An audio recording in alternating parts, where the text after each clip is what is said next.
welcome to Sustainability Matters, the Antithesis podcast. My name is Chris Pearson, and I'm your host. In this series, we'll look at a whole host of sustainability issues and capture the discussions that I get to have on a regular basis with colleagues, thought leaders, and friends, all of whom share in the Antithesis vision of a better and more sustainable world. This week, I had a great conversation with Jono Adams on the interesting and often conflicting goals of plastics and carbon reduction. He provides a really valuable framework for how organizations can shift from being battered around by the latest fad to proactively addressing their most material issues. Before we get going, a couple words about Jono. For over 10 years, he's been working to drive positive change with a number of public and private organizations through target setting and sustainability implementation. I really enjoyed connecting with Jono as he always has unique and well thought out views on challenging issues such as this. Jono, welcome to the podcast. Thank you very much, Chris. Great to have you. And maybe to start off, you could provide kind of an overview of the issues and challenges and how plastics and climate change are interrelated. Of course, again, I'm very happy to. So it's a big challenge, and we'll only be able to touch upon a few things over the next few moments, but I'm certainly very happy to provide a little bit of that landscape. First of all, in terms of the spread of organizations that are exposed to this, it's certainly not limited to the corporate sector.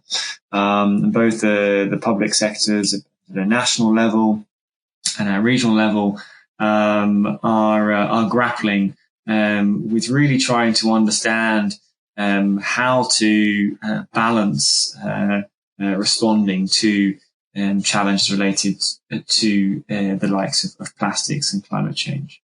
Many of those have a real variety of in the spectrum of the way in which they have reacted to it. Both, all the way from really not doing much and ignoring it through to a focus really on continuous improvement. And those on the more progressive side of things, making a real step change and setting targets. And I'll be coming to that sort of targets aspect a little bit later on.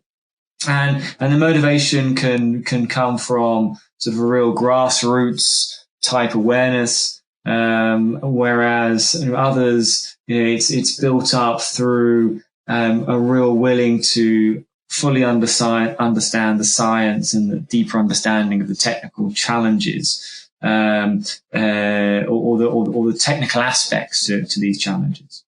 And I'm sitting with you virtually here in the UK, and it's certainly not a challenge unique to us. And most of the geographies throughout the world are dealing with this in some way, whether an international corporate or a city in the US or Australasia or wherever.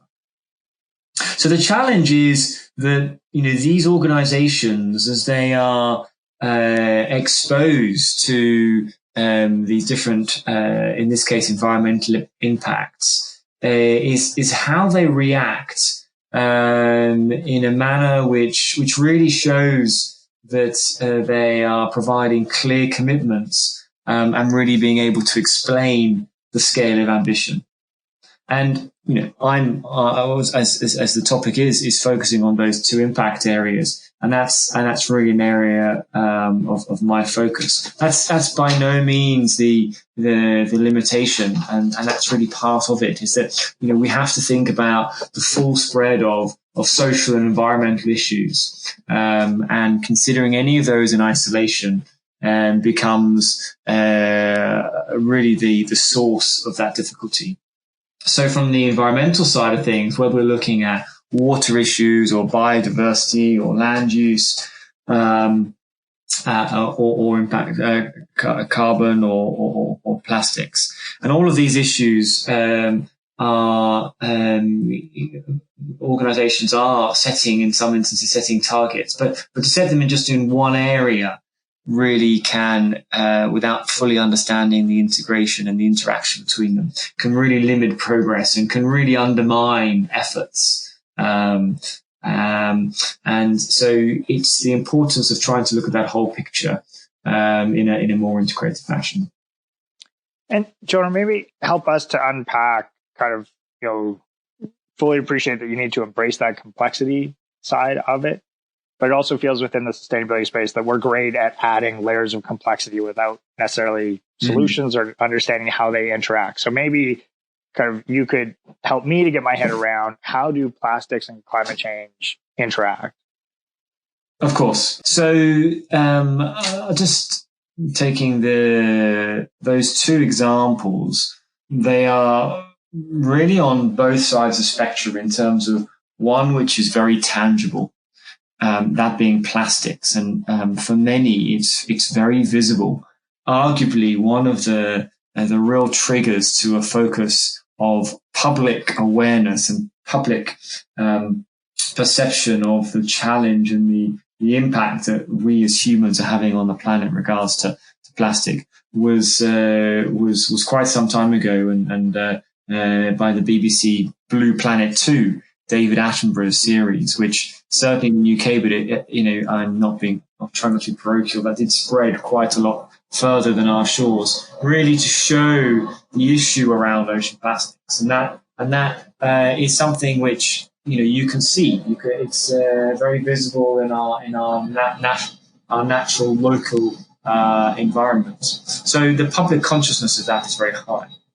On the flip side, the impact of climate change, the impact of increased carbon emissions within our atmosphere, is something which inherently is very intangible. Seeing the results is not direct. It is time elapsed. And so that is much more difficult for the public to take a handle on. And recent events have changed that massively, as it has come to the fore. That we're now in autumn period, and many of the schools are going back, and we've got school strikes related to climate change. We've got Greta Thunberg, who is leading the charge on trying to engage organisations and the populace on progressing with a need to move to much more stringent progress to avoid issues of if we were to move to a 2 degrees warmer planet, to try and limit ourselves to 1.5 degrees. So both of those issues are coming to the fore from very different angles, but they are both very much now at the public consciousness.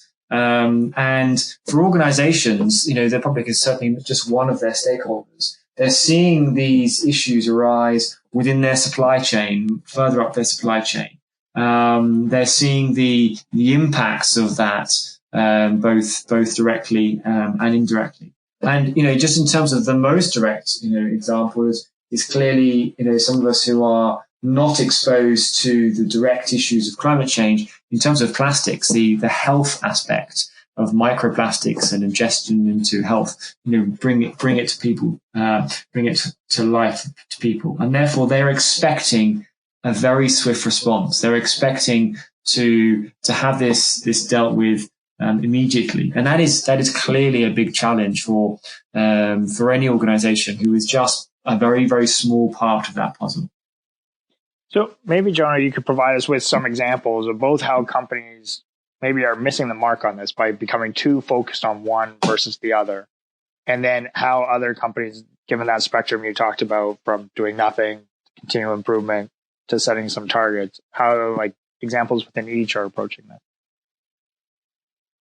Yeah, and that goes to sort of really the heart of the issue of how to respond to those various stakeholders who are at making these different organisations aware of it and pushing that agenda.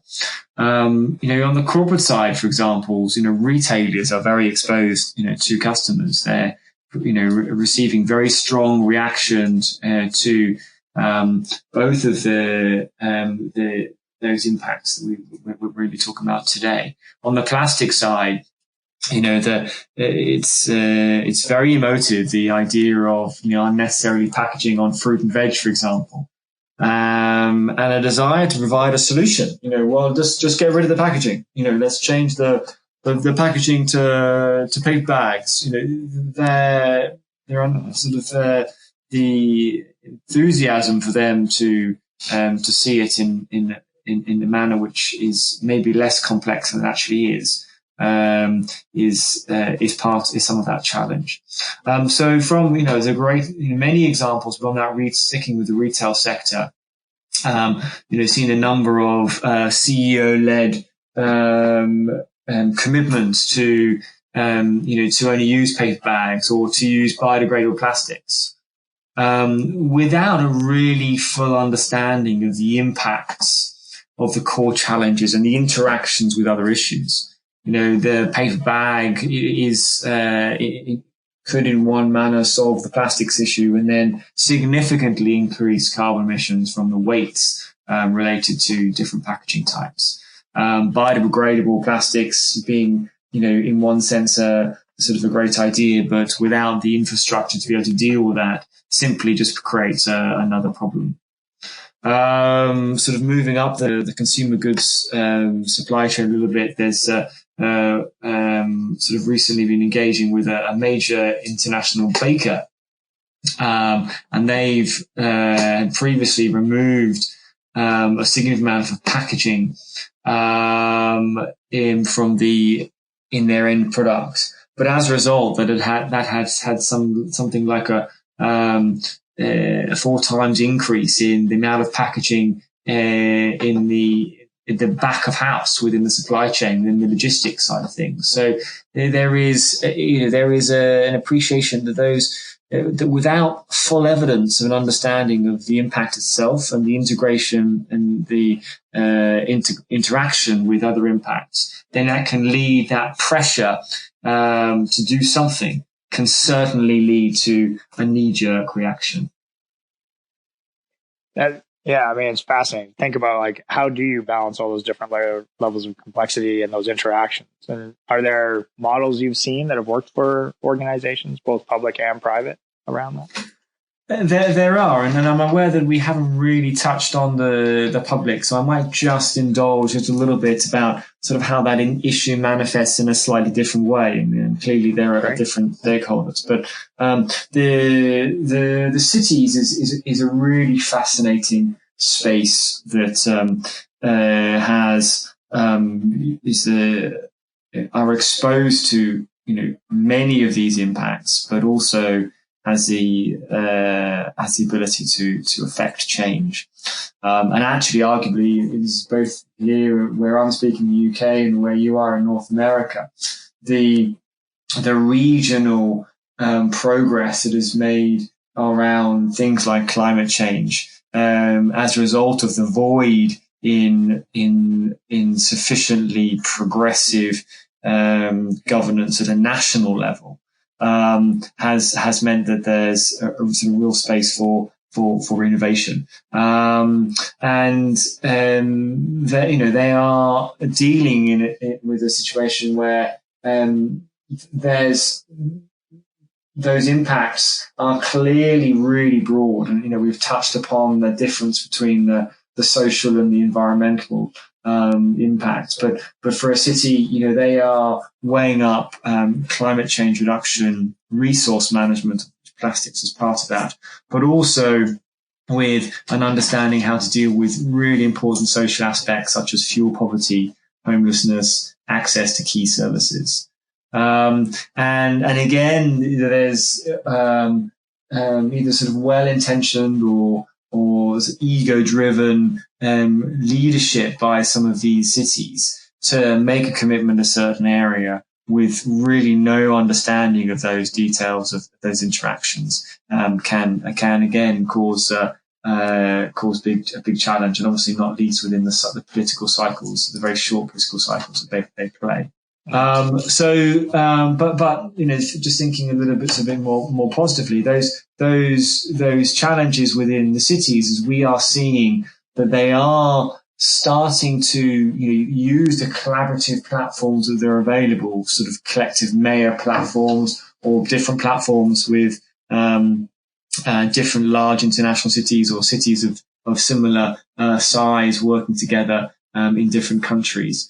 And understanding the science, understanding the best way in which to deal with a lot of these issues together, and then therefore formulating targets which are well considered, and then action plans that result is really, really encouraging.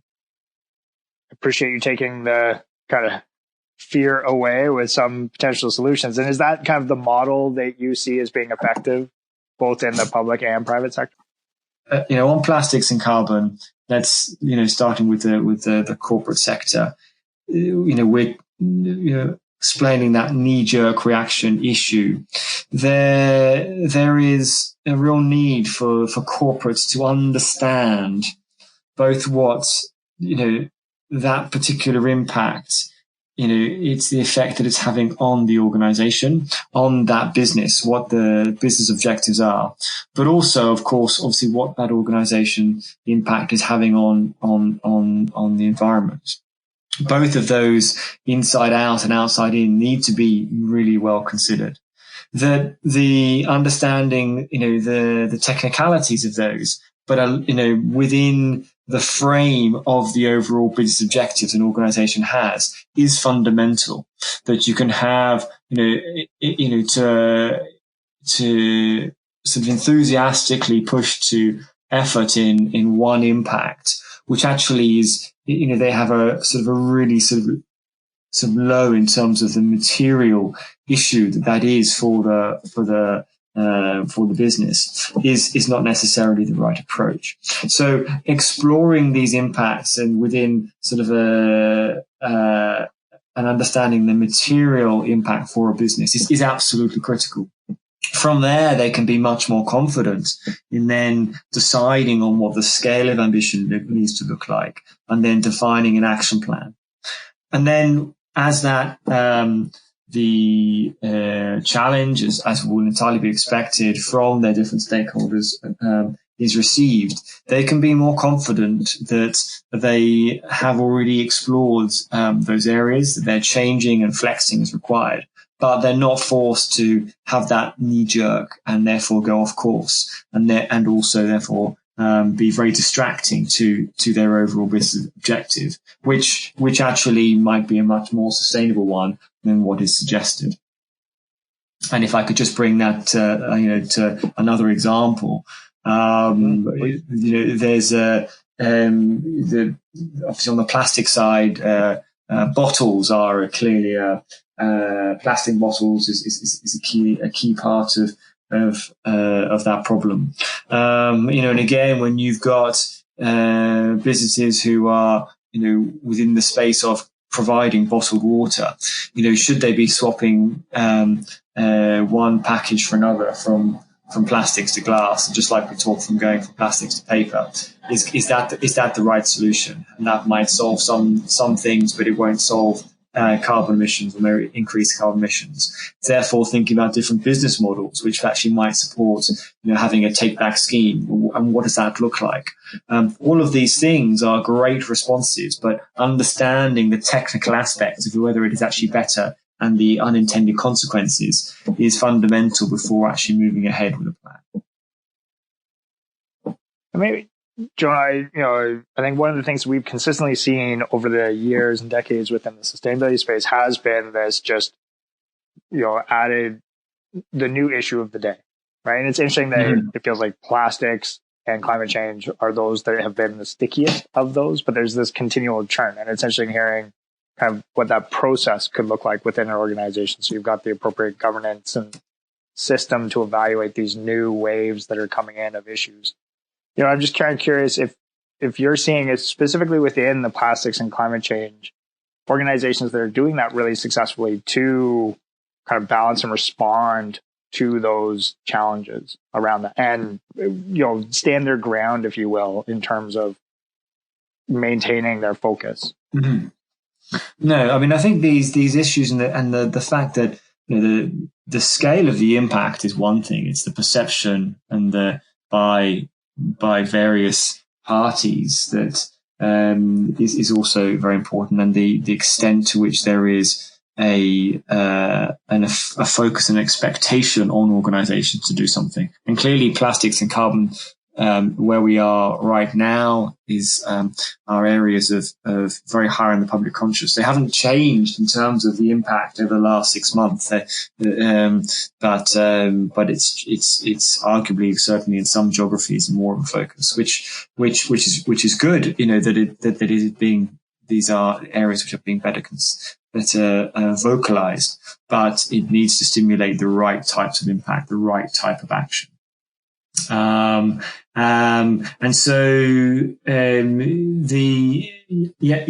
that where there has been maybe a little bit of a lack of sight to an evidence-based approach, that whereas previously wasn't so much of a problem for business is coming to light much more. So it is forcing the need to progress through that process, as I explained, really understanding what are the material issues and impacts to a business, and therefore driving forward really ambitious targets with a full understanding of the variety and the portfolio of impacts that might be a part of that problem, and then ultimately part of that solution. I don't want to be, I'm eternally an optimist, and so the flip side of every risk is an opportunity, and that's critical to businesses. And then you can see that with successful businesses is everywhere. Where if a hotel company is, saying no to plastic straws, and that is the their singular focus on dealing with that issue, it clearly shows they really haven't explored, what's material to them. Yes, of course they should be doing that, but how actually, what are the bigger aspects which show that they, and how those align with their business objectives, which allow them to move forward and therefore be seen by their market as much more progressive, and they're ultimately more successful. Mm-hmm. So John, for myself and the listeners, I imagine there's a sense of, it felt like we had kind of addressed, or we're taking big steps around climate change. Now we're layering on this issue of plastics. We're trying to do what's good there, but now you're highlighting the interactions between them. Maybe to give people some reprieve around this, are there some immediate actions, some good things we can be doing that help get us build that momentum and get us down that path to where we need to be with having kind of that structure and process? Yeah, I mean, so you touched on I think the very important point of sort of consultants always liking that view of complexity, and trying to articulate something as with showing as much complexity as possible. Sort of in the same vein, you might expect me to say, well, therefore we need to have some really technically based solutions. And there are lots of good methods that can be applied to make sure that there is evidence, whether it's through life cycle assessments, being able to compare plastics and carbon, and that's being used quite extensively. And that can be done in a really academic manner, or that can be done again with a view of what are the impacts on material, what should we be focusing on, what parts of our business processes are likely to show, or part of our product line is going to have the greatest impact, and therefore focus there. That's a really important way to go forward. Balancing the cost and the effort of making sure you've got the evidence with a need to move forward, and a need to develop and implement an action plan, and to have maintain that momentum. And then that, importantly, the governance, for a corporate, that the executive, is engaged to set these targets, not as something additional or to their business objectives, but really at the core of how that can ensure their organization maintains and continues to progress its success. And that's there are always that spectrum of progressiveness around the governance of and those leadership examples where they really see the opportunity and pounce on that, rather than those who feel they're simply just trying to limit risk. And then, there's clearly the need for understanding the scale of action that's required. So within the carbon side of things, there's clearly a science-based mechanism to do that, to set a science-based target under the Science-Based Target Institute's initiative. And that really follows on to say, well, how can my organization be aligned to achieving the expectations defined by the Paris Agreement talks, or equivalents such as the Ellen MacArthur Foundation around circular economy or others around biodiversity. Then there are collaborations so that organizations can work alongside each other. They can get work and learn from each other and then leapfrog from some of those learnings. The RE100 group, so Renewable Energy 100, about becoming a commitment to be 100% renewable, are really great communities to help to support, number one, an understanding of the scale of ambition, and then to support some of the plans to achieve them. So it is about unpacking the issue. It's about being clear on the interaction between those issues. It's about being able to be open to share some of their learnings and therefore gain from others' learnings, and to collaborate before then clearly align that with business objectives in a well-defined action plan. That is going to lead to being much stronger as a brand, as being able to react to engaging with stakeholders. And in some instances, and there are some great ones, where brands have said, no, you're calling out for us to focus on a certain solution with regards to plastics. That's not the right solution. We've explored that, and we're actually going down this road, this solution. That just shows really a strength of understanding. Yeah, that's great. And I think that it's interesting to hear the collaboration piece coming up over and over again. That's been my experience, right? It's plastics today, but who knows what it is tomorrow. You mentioned biodiversity, social issues, supply chain, et cetera, right? So it's setting up those governance processes or that mechanism to go through the steps you described of understanding what that is, define the scale of the response, and developing an action plan that those collaborative platforms can really help with. And I know the Anthesis ACN platform is establishing a roundtable around this as well. Is that correct? It certainly is. So we really want to support that collaboration. We're working extensively in the real detail of both of these technical areas, helping to build that evidence base, and really want to encourage the need to then, once understand that, to be able to step back and see the wider picture. And that wider picture involves collaboration with others to see how they can set the right targets in the right area and then move forward. So we're actually arranging, we've got a program in place, exploring this topic of plastics and carbon interaction. And from October, so really right now, we've got a number both in the US and in Europe of roundtables, sort of virtual and physical, to explore some of these, capture some of those insights, and help to progress the conversation. Perfect, great, and we'll make sure that the link for information around that's available in the description of this podcast. But can people reach out to you directly as well if they have questions? Absolutely. No, be only too happy to do that, and we can then push out specific queries to any of our technical specialists as they come in. Well, that's perfect. Jono, anything else you want to add? Anything we missed? It's my sort of final advice is, in certain, organizations are going to continue to be bombarded with expectations from various stakeholders on these really important impacts. So I think it's important to hold firm, to really avoid making a solution which really doesn't deal with the problem effectively. There's an opportunity to have a positive response to that pressure, and that positive response can come through working through the evidence. And then finally, as with anything, that there's an acceptance that new issues will continue to arise. New aspects of those issues will continue to change. I mean, with carbon and the appreciation that a 2-degree world really is not acceptable, and that a 1.5-degree world from the latest IPCC reports is something that we as a world needs to respond to.